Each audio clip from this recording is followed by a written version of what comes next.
Damien Bartonek on behalf of Fox West Texas and the official host of MMA Monday, the only MMA show in San Angelo. Today I'm joined by another Texas boy. Right across from me is a savage, the savage, Zach Reese. Hey man, we just talked about the 50 G's. Life is going good. You bounced back the way you wanted to. Brother, tell me how life is going right now.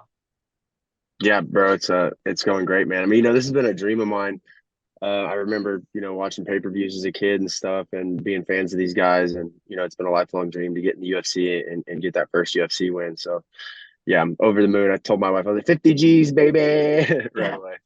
Ah, yeah, the 50 G's, that's true. And what's funny too is that, a lot of times people in your position, they consider you a prospect. I want to ask you about that as well, what you think about that word and when it comes to you. But a lot of people, this can kind of make or break a young fighter or a fighter that's, 29, 30 going into the UFC, especially coming off a loss. But man, you came in guns blazing, like you knew what you wanted to do. You had your game plan and you went out and attacked. Just tell me a little bit about that, kind of what's this journey's been like since the fight in December, now all the way here in June.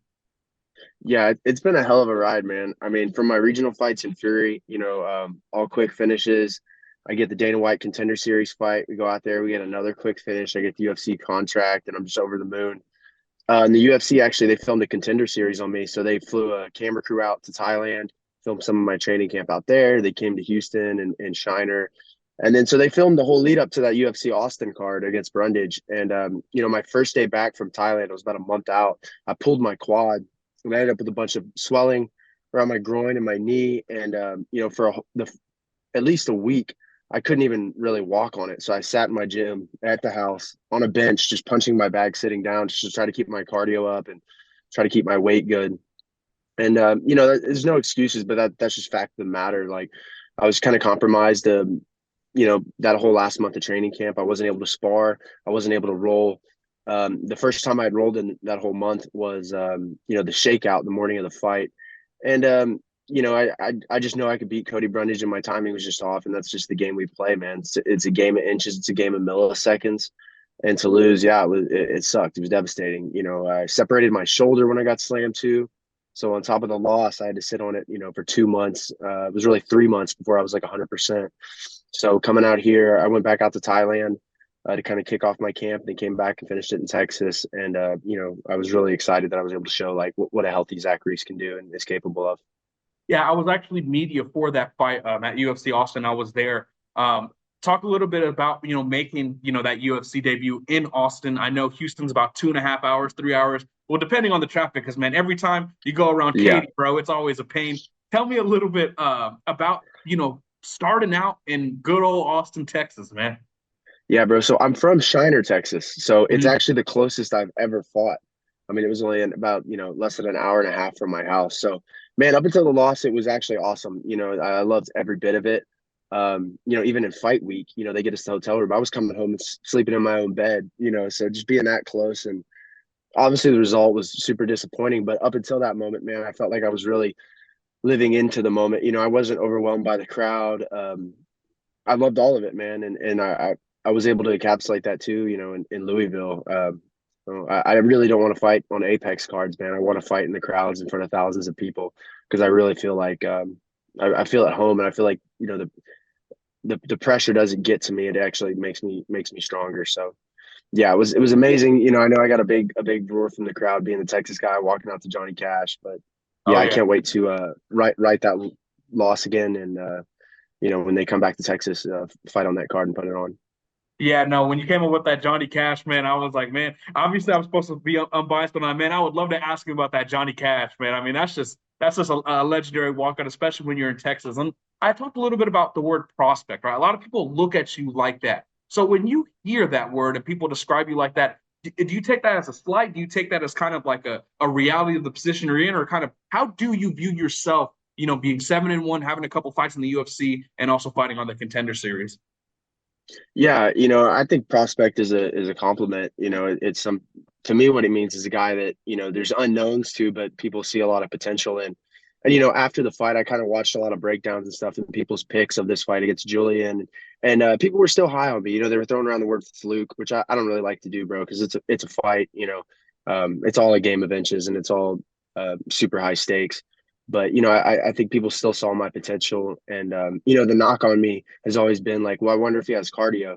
Because last night I was adding it up, and I think all my professional fights, it's only like 11 minutes and 22 seconds for 8 fights in total. But nah, man, I train super hard, and I think these results are just from being over prepared, and just always working on my killer instinct, and just always thinking about and looking for finishes when I'm training. Yeah, I agree wholeheartedly with that too, especially watching some of your other stuff. So Zach Borrego, I know you guys follow each other. He's a Yeah. buddy of mine. I know you guys find the same class, but I love watching guys like both you and him, long limbs, love to throw those kicks and all that stuff. It's very, very fun for me to watch.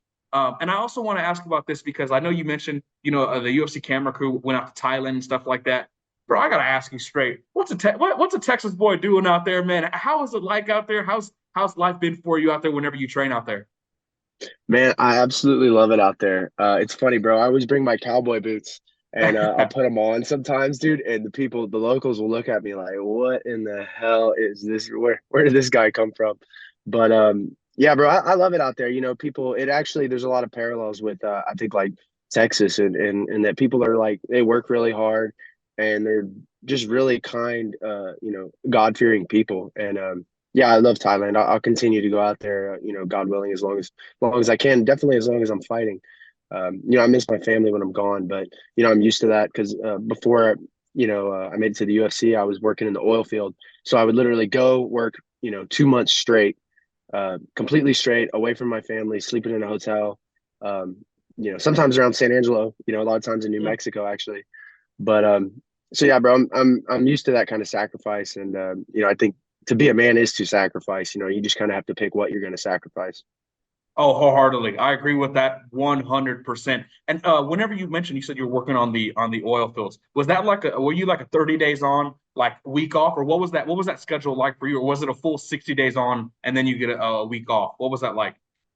Yeah, so I do flowback, or it's also called like well testing, but technically I'm like an independent contractor, right? So I work for guys. I worked a lot with these Cameron guys who was bought by Schlumberger, and so yeah, basically I'm just an independent guy out there. I'm not, I'm in my clothes, and then a lot of times you can just work as much as you can. You never know with the jobs, right? The jobs might be 5 days, or the jobs might be 3 months. It just kind of depends on per well. But yeah, man, I love my time out there. I love MMA more than I love working in the oil field. But man, it's such a cool group of guys because it's all the same, like just blue collar. Like there's a bunch of Sean Stricklands out there. Everyone's a little rowdy, but at the end of the day, they're like honest, hardworking people. So yeah, I really, really enjoyed my time working out there.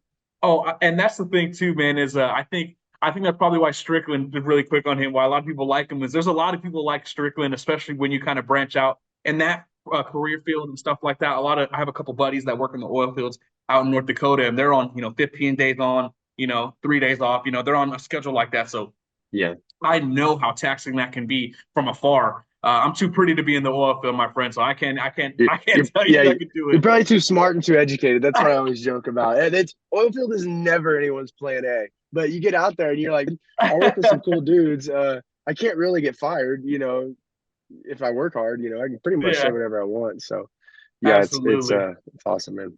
Absolutely. I got a couple more for you, bro, and then I'll get out of Yeah. your hair. Uh, First, man, I know this was a big performance for you. There's a couple of guys.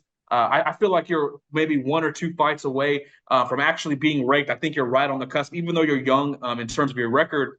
Man, I think if you're going out and running through people like a guy like Marquez, who's fought a lot of very good UFC fighters, I don't see why not. So when we look at kind of what's next, we still got a whole half of the year left in 2024. What are kind of some things you're looking for? What are some of your goals as we kind of go into the second half of the year? Yeah. So two more fights for sure. Two more bonuses. I have two more fights on my contender series contract, and then I want to get that second contract and start cracking the top 15, man. There's a lot of fun fights. I lost to Kevin Holland as an amateur, so that's definitely a fight I want to run back. I like Kevin a lot. I think he's a cool ass dude. I've talked to him a couple of times since we fought. It was 12 years ago, believe it or not. I was 17. But just as a competitor, I definitely want to get that one back. If he stays at middleweight, I definitely want to get that one back with Brundage. But yeah, it's exciting. it's exciting to be the new blood on the block and start looking at these matchups and these possibilities. Yeah. Oh, I'm right there with you, bro. Because I'm looking at like Abus Magomedov or like Armin Petrosian or something. Like, I'm just like, Yeah, yeah. I would love to see those fights with you. My last one for you is a fun one. We talked about the 50 Gs. Man, I'm not gonna ask for your pockets and full, man, but kind of tell me what was that like, bro, when you got the news and kind of how good did that feel both financially and mentally to realize, man, you were coming home with 50 stack. Bro, it is. Yeah, it was pretty damn cool. You know what I mean? We were at dinner. We were drinking some Shiner beer after the fight, man. And yeah, bro, it was just surreal. It is a game changer, man, because it gives me enough money to be really comfortable and look forward to this next fight. I wish I could tell you I'm going to do something stupid and irresponsible with it, but I'll probably just get a couple tattoos and yeah, pay off my truck. That's probably it. Hey, that's the working man. Hey, that's the oil field worker in you right Yeah, there, man. bro. I Yeah. respect it. Hey, man, I appreciate you again for your time. I told you I wasn't going to take up too much of it. With that Nah, said, bro, you're brother, good. if there's anything you'd like to let the fans know that are watching, feel free, brother. The floor is yours. Yeah, I want to say too, man, all these guys reaching out, all these, my friends and family, of course, and the support I've gotten is like just so overwhelming. It's been a hell of a journey, and for all the fans watching and stuff, you guys tune in to my fights. I promise you'll never have a boring fight. I'm gonna go out there, looking for the kill every single time, and yeah, just thank you guys. Thank you everyone. Absolutely. Hey, bro, I appreciate you again. Keep putting on for Texas, man. And hopefully one of these days I can actually meet you in person. I would love to see you work in action, especially with those kicks and everything, bro. That stuff, man, Bro, I love it motivates me so much. thank you so much, bro. Yeah, bro. If you're ever in Shiner around my neck of the woods, man, definitely reach out, bro. We'll get a beer or something. Absolutely.